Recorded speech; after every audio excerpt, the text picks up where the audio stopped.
আমি শীঘ্রই চলে যাচ্ছি, তোমরা তোমাদের ইমানের খেয়াল রেখো। পবিত্র মাহে রমজান বলতেছে আমাদের উদ্দেশ্যে। পবিত্র মাহে রমজানে ইমানের সবল হয়, ইমান সবল হয়।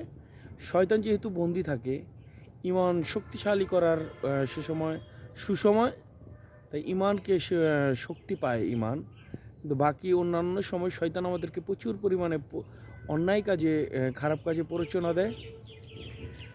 তাই পবিত্র রমজান মাসে মমিনগণ ইমানকে শক্তিশালী করে সিয়াম সাধনার মাধ্যমে, তাকওয়া অর্জনের মাধ্যমে, সমস্ত পরিমাণের খারাপ কাজ বর্জনের মাধ্যমে। তাই পবিত্র রমজান মানুষকে উদ্দেশ্য করে বলতেছে যে আমি চলে যাচ্ছি, তোমরা তোমাদের ইমানের খেয়াল রেখো। এবং কবরবাসীও পবিত্র মাহে রমজানে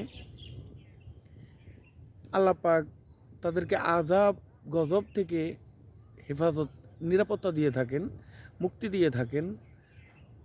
কিন্তু পবিত্র মাহে রমজান চলে যাওয়ার আগ মুহূর্তে তাদের কান্নাকাটি শুরু হয়ে যায়। তাই আমরা নিজেদেরকে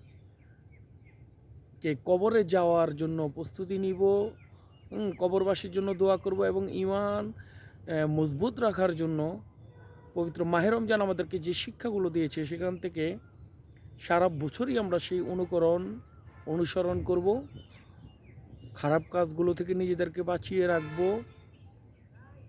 ইনশাআল্লাহ আল্লাহ তাআলা আমাদেরকে ইমানের সহিত মৃত্যু দান করবেন। আমিন।